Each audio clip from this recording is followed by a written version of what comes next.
आज के इस लेक्चर में आप सबका बहुत बहुत स्वागत है और हम आ चुके हैं एक नए लेक्चर के साथ। और इसमें ये लेक्चर नंबर 3 है हमारा सोल्यूशन का।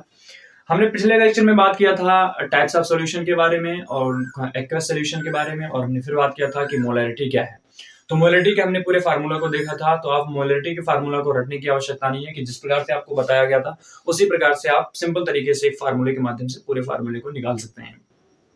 तो मैं तो रटने के लिए आपको नहीं कहूंगा, बार बार आप उसको क्या करके एक बार डेराइव करके और उसको आप जान सकते हैं। चलिए इसमें हम क्या करते हैं, एक सवाल है उसमें जो कि हम मूलरता पर लगाएंगे। एक सवाल इसमें दिया हुआ है, उस सवाल के बारे में यहाँ पर देखते हैं। इसमें दिया हुआ है कि 5.85 ग्राम NaCl 100 ml विलयन में उपस्थित होने पर विलयन की मोलरता क्या होगी। सबसे पहले तो चीजें हैं कि आपको सवाल लगाने में आपको पहले वैल्यू फाइंड आउट करना है कि कौन सी वैल्यू दी हुई है, कौन सी वैल्यू को हमें फाइंड आउट करना है, ज्ञात करना है। तो यहाँ पर हम देखते हैं, इसमें कह रहा है कि 5.85 ग्राम NaCl। तो आपको सिंपल तरीके से पहले आपको फार्मूला पता होना चाहिए। फार्मूला आप जानते हैं, हमने कल पढ़ा था मोलरिटी का फार्मूला होता है M = WS इंटू 1000 अपान MS या मोलर मास आप सोल्यूट कह सकते हैं, MS into B solution.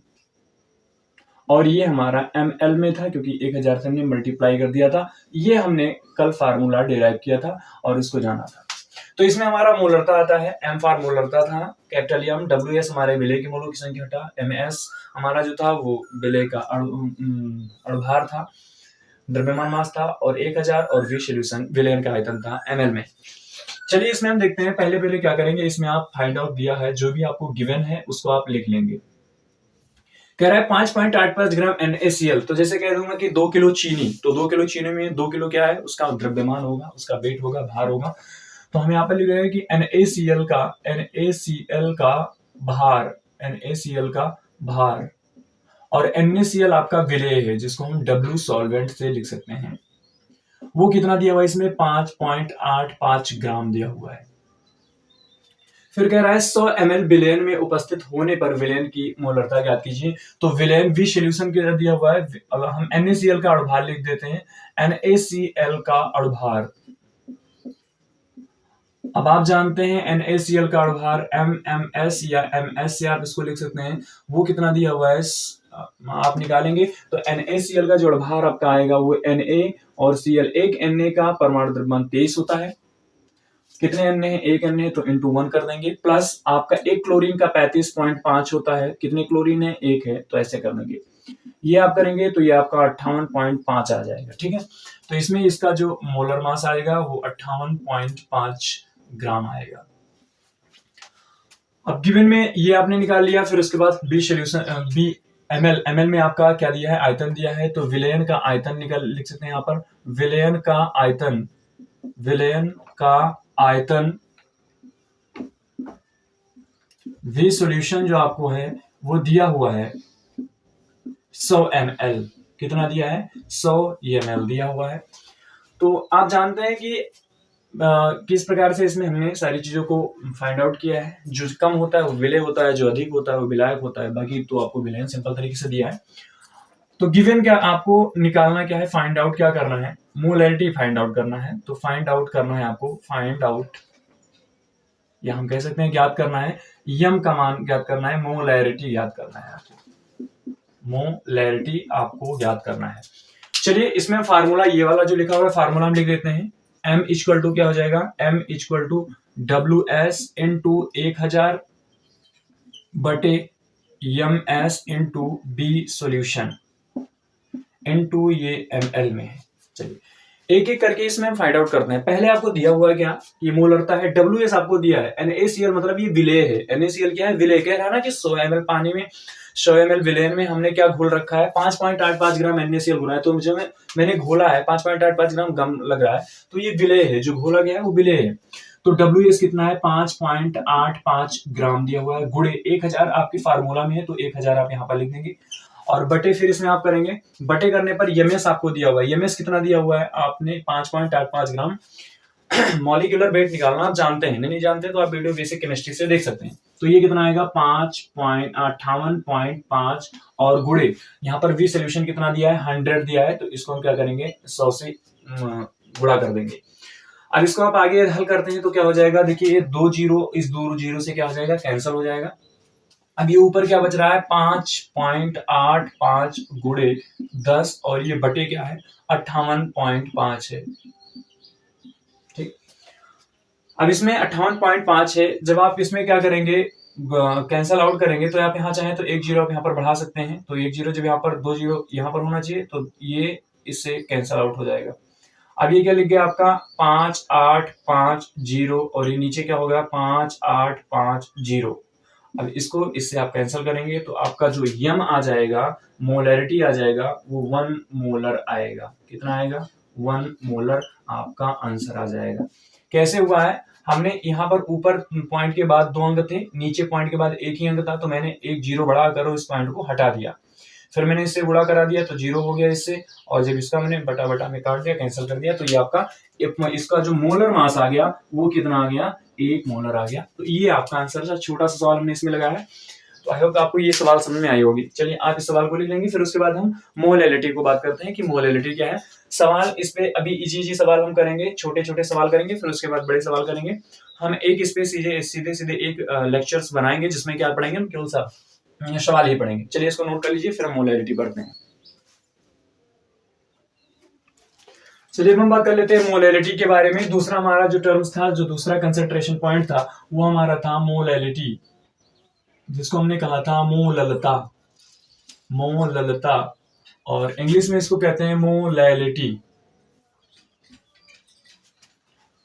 Molality पर बात कर लेते हैं। तो मोलैलिटी क्या है, तो बेसिकली मोलैलिटी को हम प्रेजेंट करते हैं वो स्मॉल एम से प्रेजेंट करते हैं। हमने मोलरता को प्रेजेंट किया था कैपिटल एम से, लेकिन हम मोलरता को प्रेजेंट करेंगे स्मॉल एम से। इसमें क्या होता है एक एक करके हम देखेंगे, तो हम कह सकते हैं कि प्रति किलोग्राम, यदि किसी इसकी परिभाषा लिखना चाहें तो प्रति किलोग्राम विलायक में उपस्थित विलेय की मोलों की संख्या मोललता कहलाती है। क्या कहलाती है, प्रति किलोग्राम विलायक में उपस्थित विलेय की मोलों की संख्या उस विलेय की मोललता कहलाती है। हम लिख सकते हैं यहाँ पर कि प्रति किलोग्राम विलायक में उपस्थित प्रति किलोग्राम विलायक में उपस्थित विलेय की मोलों की संख्या, विलेय की मोलों की संख्या, विलेय की मोलों की संख्या मोललता कहलाती है। मोललता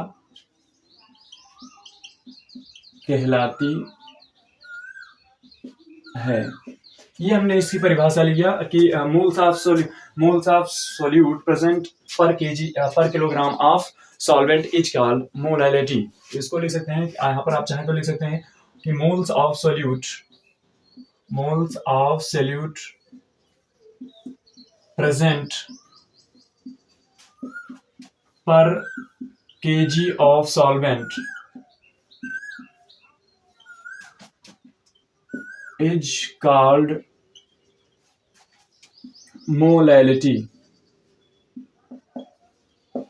ये इसको आप लिख सकते हैं। अब यहां से हम क्या करें, इसको हम स्मॉल एम से प्रस्तुत करते हैं, तो हम लिख सकते हैं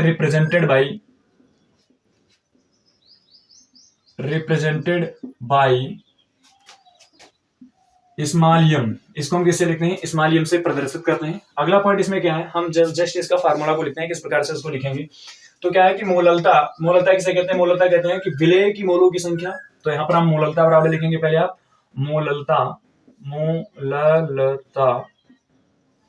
मोललता फिर बराबर क्या करेंगे, मोललता बराबर कह रहा है विलेय की मोलों की संख्या, तो आप ऊपर लिख देंगे विलेय की मोलों की संख्या, और फिर यहां पर से बोलेंगे प्रति किलोग्राम विलायक में, यानी प्रति लगा तो बटा कर देंगे, प्रति किलोग्राम विलायक में, यानी तो विलायक का भार किसमें है, विलायक का भार केजी में। ठीक है, तो प्रति किलोग्राम विलायक में उपस्थित विलेय की मोलों की संख्या क्या कहलाती है, मोललता कहलाती है। यहां से इसका हम क्या करेंगे, डेरिवेशन करना शुरू करेंगे। तो हम मोललता को हम किससे लिख सकते हैं, स्मॉल एम से लिख सकते हैं। स्मॉल एम इक्वल टू विलेय की मोलों की संख्या किसको लिखते हैं, एन एस से लिखते हैं। किससे, NSOLUTE, एन सल्यूट, और अपान क्या करेंगे, विलायक का भार किसमें लिखेंगे, W सॉल्वेंट लिखेंगे। क्या लिखेंगे, विलायक का भार किसमें लिखेंगे, W सॉल्वेंट लिखेंगे। क्या लिखेंगे, WSLOVENT, सॉल्वेंट मतलब विलायक, W मतलब भार, और ये किस में रहेगा आपका, केजी में रहेगा। किस में रहेगा, केजी में रहेगा। चलिए इसको हम आगे अगर जो करना चाहेंगे तो क्या होगा, यन सैल्यूट में आप जानते हैं कि यन इक्वल टू क्या हो जाता है, WS अपान MS और बटे W सॉल्वेंट, और ये किस में है, केजी में है। और इसको हमको यदि केजी से किस में बदलना है, यदि आपको चेंज करना है केजी से ग्राम में चेंज करना होगा, क्योंकि जो हमको क्वांटिटी सवाल में दिया रहेगा वो ग्राम में दिया रहेगा, वैल्यू जो दिया रहेगा ग्राम में दिया रहेगा। तो इसको सिंपल तरीके से हम क्या कर पाएंगे, ऐसे कर सकते हैं कि m equal to WS upon MES बटे W सॉल्वेंट, और किलोग्राम को ग्राम में चेंज करने के लिए आप बटे 1000 से भाग दे देंगे। कितने से, 1000 से भाग देंगे, तो ये वैल्यू किस में चेंज हो जाएगी, ग्राम में। जस्ट इसको आपको करना क्या है, तो m small m equal to क्या कर देंगे, WS, और इसको आप इससे गुणा करेंगे और इसको इससे आप करेंगे, तो WS इंटू 1000 और बटे MS इंटू W सॉल्वेंट, और ये किस में रहेगा, ग्राम में रहेगा। तो ये आपने क्या किया, इसका वैल्यू फाइंड आउट कर लिया। ये आपका क्या है, फार्मूला है। क्या है आपका, फार्मूला है। तो मैं तो कहूंगा आप इसको एक बार ऐसे करेंगे तो पूरी की पूरी बात आपको समझ में आएगी। आप जानते हैं यहाँ पर यन जो लिखा है, यन सैल्यूट लिखा है, मोल लिखा है। क्या लिखा है, मोल। और आप मोल बराबर जानते हैं, मोल बराबर क्या होता है, मोल बराबर होता है N इक्वल टू भार बटे अड़भार होता है ना। तो वही तो हमने लिखा है, W अपान M ही तो लिखा है, और चूंकि ये विलेय का था तो यस फॉर सैल्यूट लिख दिया है। तो वही चीजें यहाँ पर लिखी हुई है। और ये W सॉल्वेंट लिखा है, ये ग्राम किलोग्राम में था, इसको ग्राम में चेंज करने के लिए हमें क्या कर दिया, 1000 से भाग दे दिया। तो ये आपका फार्मूला आ गया, ठीक है। और आप जानते हैं कि विलेन का जो द्रव्यमान होता है, विलेन का द्रव्यमान बराबर होता है विलेय का द्रव्यमान, विलेय का द्रव्यमान प्लस विलयन का द्रव्यमान प्लस विलायक का द्रव्यमान, विलायक का द्रव्यमान। तो इसको भी आप ले लेंगे। विलयन का जो द्रव्यमान होता है वो विलेय का द्रव्यमान प्लस विलायक का द्रव्यमान के बराबर होता है कि मास ऑफ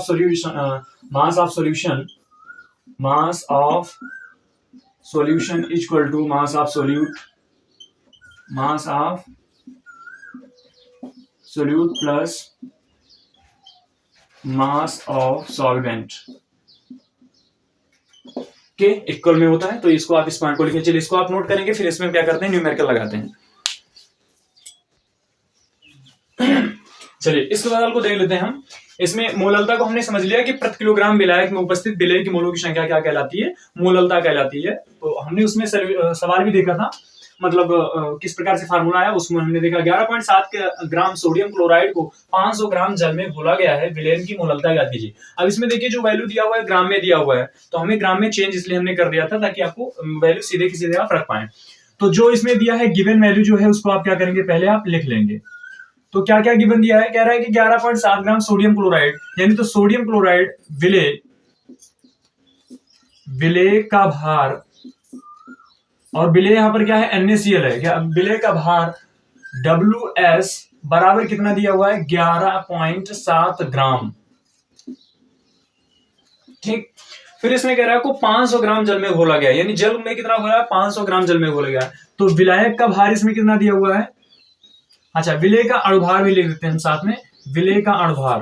तो NaCl का अणुभार आप सब लोग निकालेंगे, विलेय का अणुभार। तो विलेय का अणुभार तो हम सब लोग अभी निकाले हैं ना, NaCl का होता है 58.5 ग्राम होता है, ठीक है, ये अभी हमने निकाला है। फिर इसमें सोडियम क्लोराइड को जल 500 ग्राम जल में घोला गया है। तो विलायक का भार क्या है, विलायक का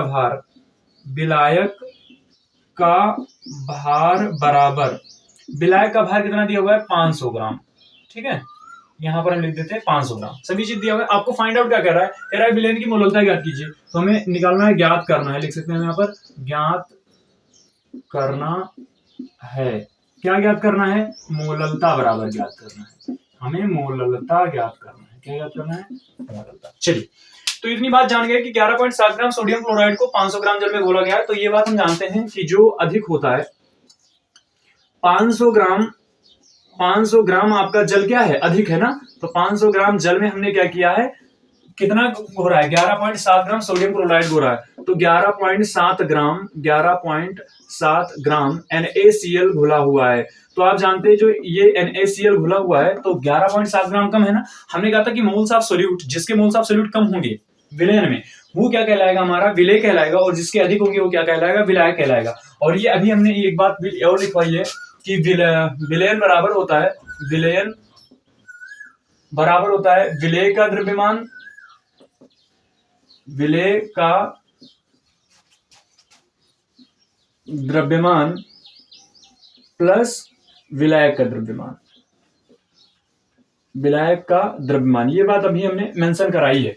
तो इसमें हम दोनों को जोड़ देंगे तो विलयन बन जाएगा। तो मोललता बराबर लिख लीजिए। मोललता बराबर आप फार्मूला जानते हैं क्या होता है? मोललता बराबर m small m equal to हो जाता है WS इंटू 1000 और बटे MS इंटू W सॉल्वेंट। ये हमने अभी फार्मूला लिखा है और ये जो W सॉल्वेंट होगा ये आपका किस में होगा? ग्राम में होगा। अच्छा, अब इसमें देख ले W ये सबका क्या है? विलेय का भार है, MS विलेय का भार है, W सॉल्वेंट विलायक का द्रव्यमान है और यहाँ पर 1000 तो लिखा ही हुआ है। ठीक है, WS इसमें क्या दिया हुआ है? विलेय का भार आपको दिया है 11.7 ग्राम। तो 11.7 ग्राम को यहाँ पर आप क्या करेंगे? पुट अप करेंगे, गुणे 1000 लिख देंगे और बटे MS कितना दिया हुआ है? MS यानी ये है आपका MS है। तो MS कितना दिया हुआ है? 58.5 ग्राम, 58.5 ग्राम और गुणे W सॉल्वेंट आपको कितना दिया है? 500 ग्राम। चलिए यहाँ पर लिख दीजिए आप क्या? 500 ग्राम। बस आपने जो जो दिया था उसको आपने क्या कर दिया है? पुट अप कर दिया है। अब ये स्मॉल m इक्वल टू आपको कैलकुलेट कर लेना है। तो सिंपल वे में क्या हो जाएगा? ये 11.7 जो ग्राम है, यहां से पहले हम इसको इससे कैंसिल आउट कर सकते हैं। तो ये कितना आ जाएगा? यहाँ पर 2 आ जाएगा और यहाँ पर कितना हो जाएगा? 1 हो जाएगा। देखिए 11.7 और इसको आप यदि मल्टीप्लाई कर मतलब डिवाइड करते हैं तो ये पॉइंट पॉइंट से घट जाएगा और ये सिंपल इसको आप चाहें ये पॉइंट को इस पॉइंट से हटा देंगे तो 11 117 4 में जाएगा, चौके जो हो जाता है 585 हो जाएगा। तो ये हो जाएगा आपका 1 बटे लगभग आपका आएगा 5 पंचे जाएगा और गुणे क्या है? 2 है, गुणे 1 है। तो यहाँ पर क्या हो जाएगा? 2/5 और 2/5 को यदि आप हल करेंगे तो 0.4 आएगा। यानी इसका फाइनल हम ऐसा लिख सकते हैं कि जो मोलैलिटी होगी, मोलैलिटी स्मॉल m बराबर 0.4 मोलल। और ध्यान रखेंगे मोलल को आप ये लिख सकते हैं या लिख सकते हैं किलोग्राम मोल प्रति किलोग्राम, मोल प्रति केजी। तो मोलैलिटी, मोललता का जो मात्रक होता है वो मोल प्रति किलोग्राम भी होता है। कैसे होता है आप इसमें लिख सकते हैं। आपने क्या लिखा है? NS upon small m equal to क्या लिखा है? विलेय के मोलों की संख्या बटे विलायक का भार केजी में, W सॉल्वेंट। और इसको आपने कितना किसमें लिखा था? केजी में लिखा था। तो NS मोलों की संख्या को हम, विलेय के मोलों की संख्या को हम किससे इंटरप्रेट करेंगे? मोल से लिखेंगे। किससे? मोल से। और W सॉल्वेंट को हम किससे लिखेंगे? केजी से लिखेंगे। तो मोल प्रति किलोग्राम इसका क्या हो जाएगा? आपका ये मात्रक आ जाएगा जो कि हमने यहाँ पर नीचे लिख दिया। चलिए आप इसको नोट करेंगे और नोट करने के साथ फिर तो आगे बढ़ते हैं। चलिए अब हम देख लेते हैं कि टेम्परेचर डिपेंडेंस कौन है, यानी कौन कौन तापमान पर निर्भर करते हैं। हमने दो क्वांटिटी जो पढ़ी है, मोलैलिटी और मोलैलिटी और अब हमने पढ़ा है मोलरिटी। मोलैरिटी इसको हम मोललता कहते हैं और इधर हम क्या कहते हैं? मोलरता कहते हैं। तो दोनों में डिफरेंस क्या हो जाता है? इसको तो हमने अब किलोग्राम में लिया था कि विलायक जो इसका था किलोग्राम प्रति किलोग्राम में था। मोलैरिटी में क्या था? इसका जो आयतन था, विलयन का आयतन तो जो था वो किसमें था? लीटर में था। हम इस चीज को, इसको हमने कैपिटल M से प्रदर्शित कर दिया। किससे प्रदर्शित किया था? कैपिटल M से। और इसको हम स्मॉल m से, और इसको हम किससे किया था? कैपिटल M से किए थे। ठीक है, अब इसमें हमने देखा था इसका मोलैलिटी की परिभाषा हमने लिखा था स्मॉल m इक्वल टू क्या था? NS अपान, हम यहां पर लिखना चाहे तो ऐसे लिख सकते हैं सीधे कि विलेय की मोलों की संख्या, विलेय की मोलों की संख्या बटे विलायक का भार केजी में, बटे विलायक का भार केजी में। और इसका हमने सूत्र क्या लिखा था, कैपिटल एम इक्वल टू क्या था, विलेय की मोलों की संख्या, विलेय की मोलों की संख्या, मोलों की संख्या बटे विलयन का आयतन लीटर में, विलयन का आयतन लीटर में। अब इसमें कभी कभी क्वेश्चन पूछ लेता है, इसको हमने मात्रक, इसका मात्रक क्या होता है, मात्रक। तो देखिए विलय की मोलों की संख्या को हम मोल से लिखते हैं, किससे लिखते हैं, मोल। और विलायक का भार किसमें लिखेंगे, विलायक का भार किसमें लिखेंगे, डब्ल्यू सॉल्वेंट यानी किलोग्राम में लिखेंगे, किसमें लिखेंगे, किलोग्राम में। या इसको आप ये लिख दें, या क्या लिख सकते हैं, मोल किलोग्राम इनवर्स, ये हो जाएगा। इसमें क्या हो जाएगा, मात्रक, इसका जो मात्रक है विलय की मोलों की संख्या को हम किससे लिखते हैं, मोल से, मतलब मात्रक। और बटे ये क्या, विलयन का आयतन क्या हो जाएगा, आप लीटर में लिख सकते हैं, ठीक है। तो इसको आप और लिख सकते हैं क्या, मोल लीटर इनवर्स। इस तरीके से आप इसका मात्रक लिख सकते हैं। अब एक बात इसमें हमें करना है कि जिन भी चीजें में, जिन भी कंसंट्रेशन टर्म्स में आयतन प्रेजेंट होता है, वो क्या हमारा होता है, टेम्परेचर डिपेंडेंस होता है। यानी टेम्परेचर को घटाने या बढ़ाने से, तापमान को घटाने या बढ़ाने से होगा क्या कि उसके वैल्यू में परिवर्तन, उसके आंसर में परिवर्तन, उसके जो वैल्यू आएगा उस वैल्यू में डिफरेंस आ जाएगा, परिवर्तन आ जाएगा। मोलरता में चूंकि यहाँ पर आयतन होने के कारण ये जो आपका है वो तापमान पर निर्भर करेगा, क्या करेगा, ये करेगा, टेम्परेचर डिपेंडेंस है, तापमान पर निर्भर करेगा, तापमान पर निर्भर करता है। ये क्या करेगा, तापमान पर निर्भर करता है। और जबकि ये तापमान पर निर्भर नहीं करेगा, ये बहुत इंपॉर्टेंट पॉइंट है, ये तापमान पर निर्भर, तापमान पर निर्भर नहीं करता है। क्यों, इसका क्या रीजन है, क्योंकि इसमें विलायक का भार केजी में, इसमें मास दिया हुआ है, इसमें वैल्यूम दिया हुआ है। और हम जानते हैं जो टेम्परेचर होता है वैल्यूम पर काम करता है, मास पर काम, मतलब उस प्रकार से नहीं करता है कि इसका वैल्यू क्या कर दे, डिफरेंस कर दे, बहुत पार्शियल वैल्यू चेंज होती है हल्की फुल्की। तो आपने ये डिफरेंस है। तो इसमें क्वेश्चन एक बार कभी कभी आता है कि इनमें से एक क्वेश्चन इस प्रकार से बोर्ड एग्जाम में पूछा भी गया कि इनमें से कौन ताप पर निर्भर है। उसमें ऑप्शन दिया गया, पहला ऑप्शन मान लेते हैं दिया हुआ है मोललता, फिर बी ऑप्शन दिया रहेगा मोलरता, सी ऑप्शन देगा आपका नॉर्मलता, फिर डी ऑप्शन देगा इनमें से कोई नहीं, नन। तो आप इसमें आंसर किसमें लगाएंगे, आप लगाएंगे आंसर मोलरता पर, क्योंकि मोलरता में क्या है, आयतन होने का ये तापमान पे डिपेंड करेगा, टेम्परेचर डिपेंडेंस है। तो चलिए आप इसको क्या करेंगे, नोट करेंगे। और हम आपको कुछ क्वेश्चंस दे रहे हैं, उस क्वेश्चंस को आप SW में करेंगे और इसमें कमेंट में आप इसको सॉल्व करके बताएंगे। तो पहले इसको आप लिख लीजिए।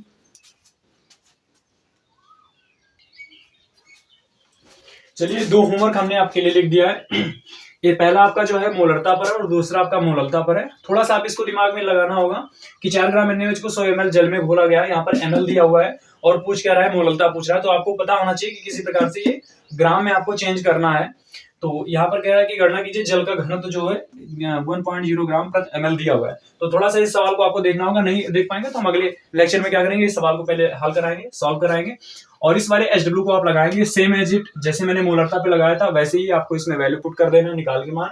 मैंने NaBr का जो मोलर मास है मैंने यहाँ पर लिख दिया है, 103 होता है। तो आप इस सवाल को लगाएंगे, दोनों सवाल का प्रैक्टिस करेंगे और फिर इससे भी हाई लेवल के हम सवाल लगाने का प्रयास करेंगे और हल भी करेंगे सवाल। और अगले टर्म में हम देखते हैं मोल फ्रैक्शन और W/B, B/B और M/B, यानी जो भी इसमें द्रव्यमान वाले परसेंटेज वाले क्वेश्चंस हैं, ppm, ppb, इन सभी को अगले चैप्टर में, अगले लेक्चर में हम देखेंगे। और आप इसको पढ़ते रहिए। बहुत बहुत धन्यवाद और फिर मिलते हैं नेक्स्ट लेक्चर में। Thank you.